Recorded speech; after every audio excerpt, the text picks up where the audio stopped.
Good morning and welcome to Ask the Expert. I'm Joe Taylor. This morning, another in the ongoing series of programs presented by the Northwest Regional Key Program for Quality Early Learning. The program, through the Northwest Institute of Research, oversees a grant from the Office of Child Development and Early Learning at the Pennsylvania Department of Human Services and the Department of Education. The goal of the program is to improve the outcomes for young children as they prepare for school. John Posa from the Pennsylvania Key is the host of the program and is with us throughout the series. And John, this is usually the part where I say, okay, well, who do we have on the line? I know. But now it's who do we have in the studio? That's right. Good morning, Joe. This morning I'm pleased to welcome a good friend of mine, Jessica Weible from Brookville. Jessica is an arts and education advocate, and she works very closely with the Create Brookville organization. She's here to talk about storytelling as a fun activity in children's social and emotional development. Jess coordinates monthly storytelling exchanges where people share experiences, and sometimes they use a variety of props to tell their story. So welcome to the program, Jess. Thank you. It's great to be here. Yeah, I'm glad to have you. You've been involved in the Create community for quite some time, and you may want to talk a little bit about what Create's all about and how vital they've been into the Brookville community. Great, yeah. So Create is a nonprofit organization based in Brookville, but certainly looking to partner with and serve the surrounding communities. And it's an organization started about 8 years ago by a group of local residents across the gamut. I mean, there was an attorney, there was an art teacher, photographer. All of these different people came together to try to, well, they were concerned about the arts in public schools and having the funding in order to keep art programs going and going to a high level of service. And so they decided, well, it's up to us to really make sure that the arts is a priority in our community. And so getting together with everyone, they organized this group, and since then they've been doing all kinds of events, workshops, classes. One of the biggest components of the organization is education. It's a real priority for the group to make sure that they provide opportunities for kids, adults, everyone. So it's a great thing. They recently moved across the street. They're on Main Street, Brookville, but they recently moved to the Fusion Adelaide building, and so it's a really great space. A lot more space now. Right. And Bill and Chrissy, it's Bill Stein and Chrissy Hoffman who own and operate the building, and they help to run Create. So it's just a really great tie-in for everybody. It is. It's a great organization. I've been involved in a lot of the things there as well. And, one of the things you mentioned about their programming, obviously arts and education oriented, and connecting with other groups and organizations in the community. You started a storytelling exchange about a year or so ago. Mm-hmm. I have been involved in it. You've been involved in it, telling stories. And tell us a little bit about how that got started, and then we'll talk about the special event that's coming up. Absolutely. The Story Exchange is something that I first came across while living. I lived in the Mechanicsburg area near Harrisburg, and in the Harrisburg area, they were doing these untitled story slams. And it was a little bit more kind of competitive thing where people would come in and kind of like a poetry slam, but telling stories. Right. And I just fell in love with the event. I thought, what a great opportunity for people to come together and tell stories. Who does that anymore? Right. And instead of watching TV or, it's a way for people to really connect. And so I wanted to try it here. I wanted to bring it local when I moved here. And the great thing about Create is you come in with an idea, you step through the door with a good idea, and they will support you. And that's what happened. So we started the Story Exchange based on different themes. The one I think that was really exciting, we got a big turnout for, was the masks we wear. Right. And we had a lot of great stories come out from that one.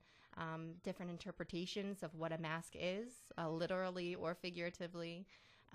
And a lot of really compelling stories about how people, you know, feel like they have to disguise themselves sometimes.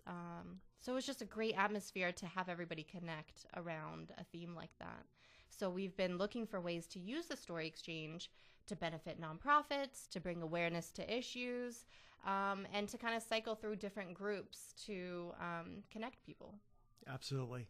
And I think that is so great, especially given the topic, you know, connecting people is really important. And, you know, obviously some people may have differences of opinion, but this could be an avenue where different sides of an issue can tell their story. Mm-hmm. And maybe that is an opportunity for both sides to maybe understand each other a little bit better. That's the beauty of storytelling in general, because I think it's an opportunity when people express themselves and their feelings.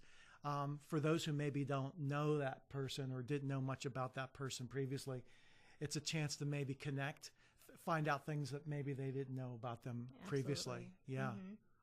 I just want to maybe get a clarification. You're talking about storytelling as opposed to, are we talking about people telling their stories that they invent, or are we talking about reading books? Just a Right. clarification on that, if we can. So what happens is everybody kind of gets together, and I'll usually kick off the event with a story, and it's a personal story. It's something from my life experience that I connect to. When I see that theme, it's the story that runs through my mind. So I'll tell my story, and then maybe other people come prepared with a story that they heard about the theme, and they thought, oh, there was a time in my life where that absolutely hits home for me, and they'll tell their story. But the cool thing about the event, and what can be really inspiring to see, is that people will come to the event with no inclination to tell a story. They're very reserved. They're very kind of guarded. They say, well, I'll just come to watch. As long as I can come just to watch, I'm fine. And then as the momentum gets going and as people are connecting, they're like, well, I wasn't going to do this, but, and then they'll tell just, the most amazing stories, the most inspiring stories. So yes, it's personal. It's not a fictionalized account of anything usually, although, there's certainly some exaggerations Sure. and some literary elements that creep into Right. all of our storytelling. Right. That might be intimidating to some people in terms of, gee, I have a story I'd like to tell, but I don't know what's the format for it. How do I do it? How do I structure it?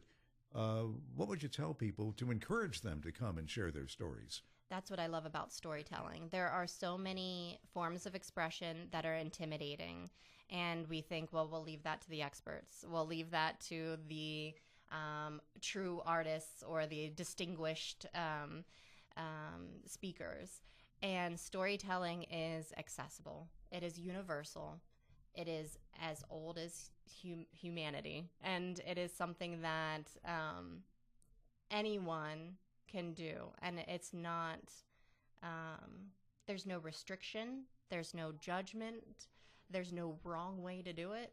It's just an expression of something from your life. Yeah, it's a neat experience, Joe. And whether you go to one of the storytellings as an active participant or not, just to go and listen to the stories, you can see that it's so uplifting.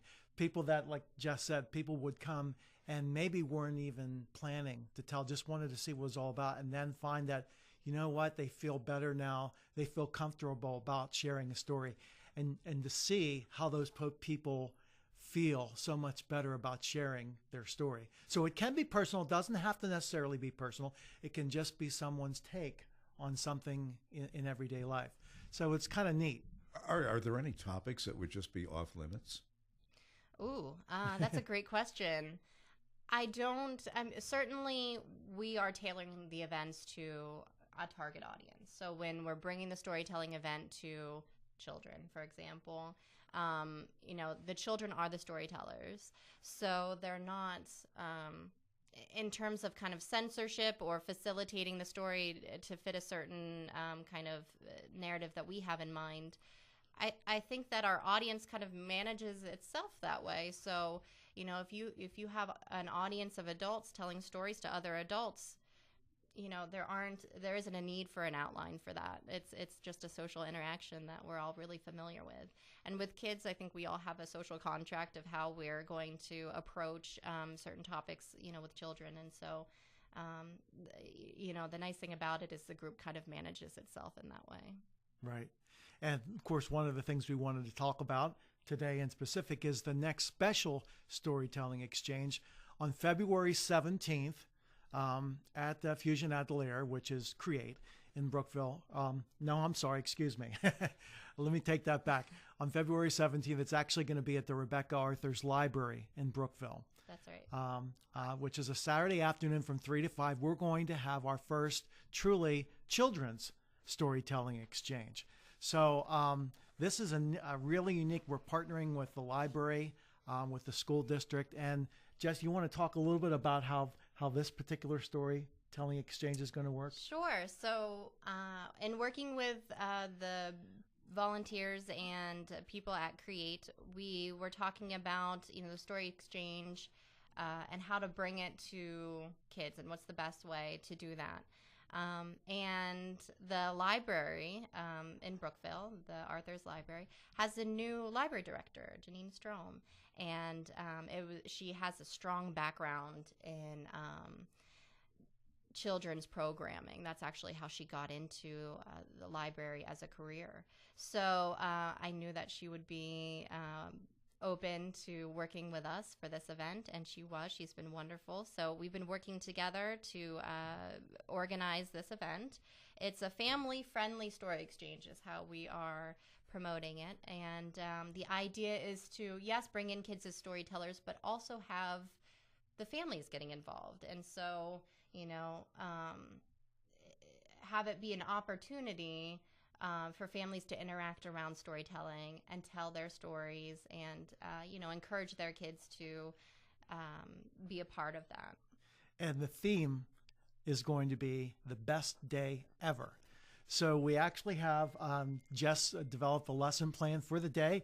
And the first thing that kids are going to do is they'll introduce themselves and they'll share the first thing that they did that day in the morning.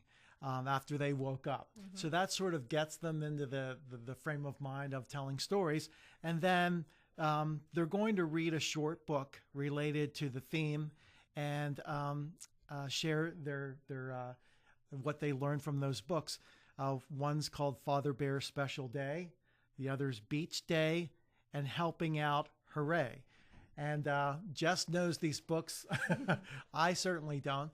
But Jess, you may want to comment on why those books were chosen, for instance, to get the kids into that frame of mind of being able to tell stories. The library already does a wonderful story time. I know because I've taken my children to it. And so what they'll do is take a theme for the day. They'll have a few books that they read surrounding that theme, and then a project or activity or a STEM activity that incorporates the theme as well. And so I wanted to kind of borrow from that to get everybody, and this goes back to my teacher days of modeling. So modeling some storytelling. And I don't want that to limit kids, but I want it to get them thinking. And so each of these books has something to do with a character going through their day, the ups and downs of a day, the excitement of what's to come in that day, and some kind of reflection of how that day went and the memories made during that day. And I think that's what we want our kids to be thinking about too. Absolutely. What is the procedure if someone wants to take part either in the February 17th program or just the other programs? Is there a registration, a fee? How do you go about it? I'm so glad. That's a great question. There's no fee. It is free to the public. However, we are planning on having some snacks, and we're planning on providing materials, artistic materials. And I can talk more about what those materials will be used for. So it's nice to have a good idea of how many to expect. We do have a Facebook page. It's a Facebook event page for the Family Friendly Story Exchange. And it's been posted through the Create website or Facebook site, and as well as the Rebecca M. Arthur's library site. So you can find that and hopefully let us know if you plan to attend. And there'll be like stations set up for the kids as part of the sort of the storytelling and lesson plan. They will be going to different stations. There's a puppet station, an art station, and a storyboard station. And Jesse may want to talk about what the kids will be doing at those stations. Right. So the idea is to provide as many opportunities and outlets for expression and whatever fits each individual child's imagination. So I'll be manning the puppet station. I've got a pretty broad repertoire of puppetry from my, experience with my boys at home. So I'll be doing that, and they have the library has a great selection of all different kinds of puppets for that. And there the kids will start planning out a story based around some characters that they want to use.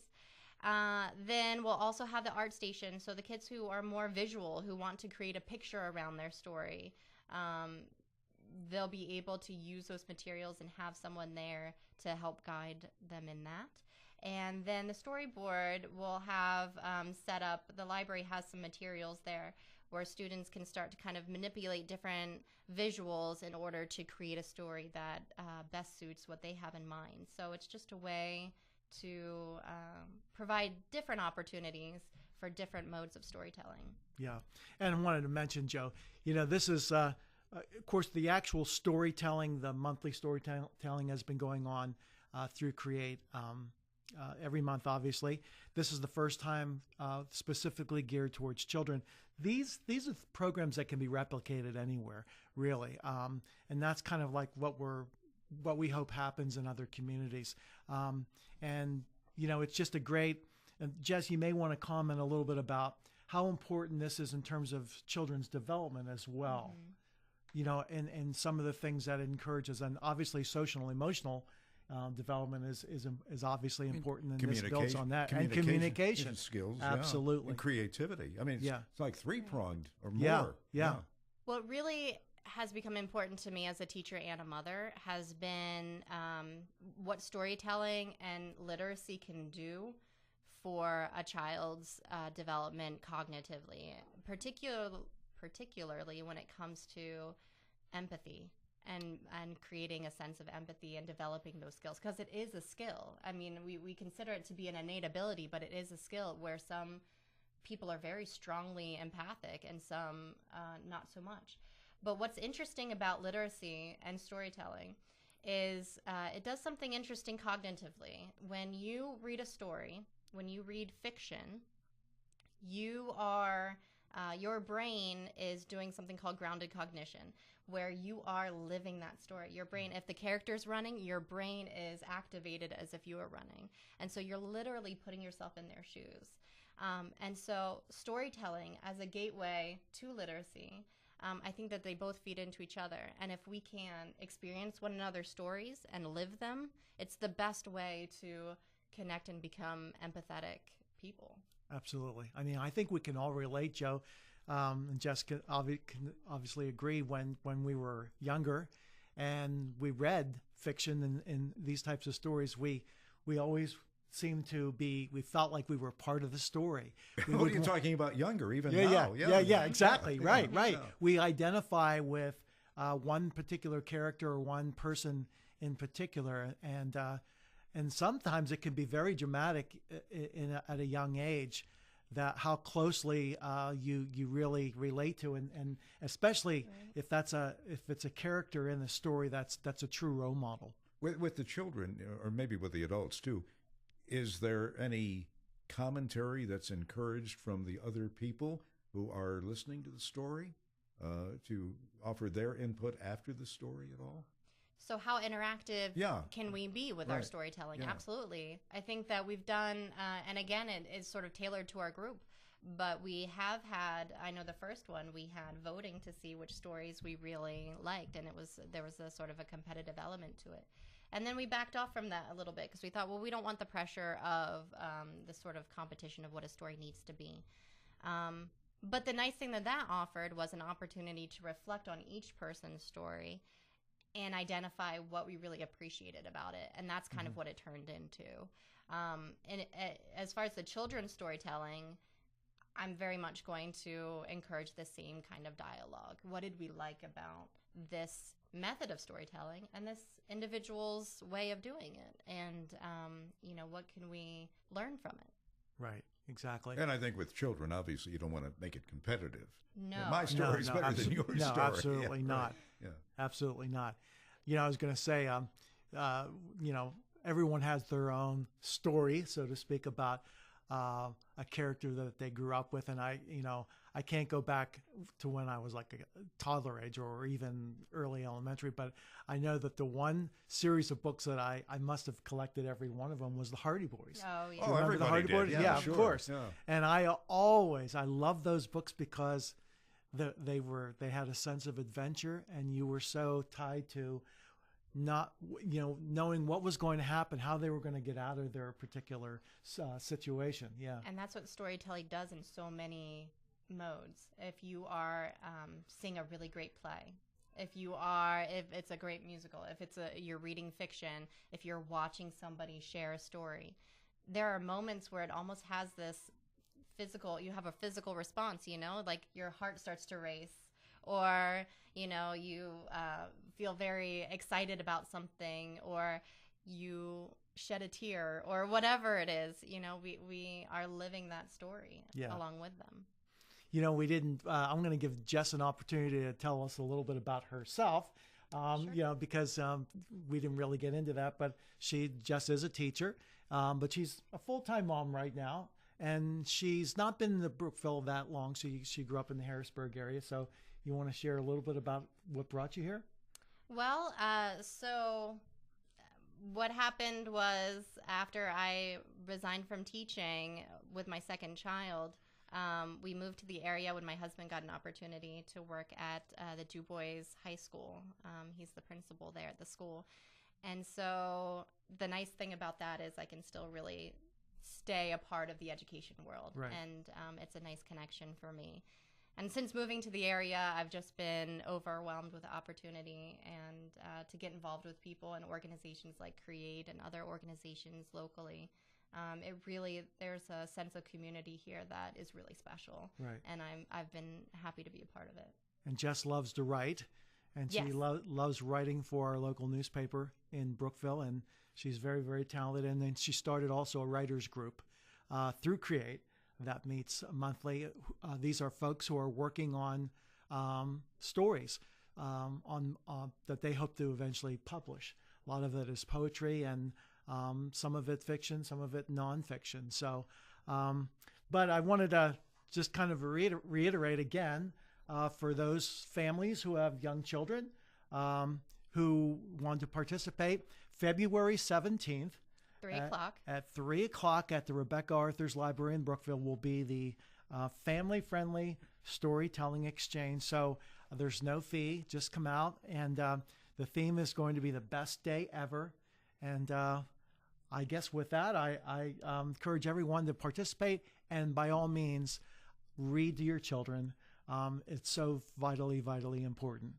So, Joe, did you have any closing thoughts you wanted to ask? I just have to read the closing script, but we do want to thank Jessica for coming by this morning. Yeah, thanks, Jess, so much. Thank you. It was my pleasure. And that is our program for today. We'll be back in 2 weeks at the same time. In the meantime, you can go online to learn more at papromiseforchildren.com. For John Posa and the Northwest Regional Key Program for Quality Early Learning, I'm Joe Taylor. Thank you for listening, and have a great day.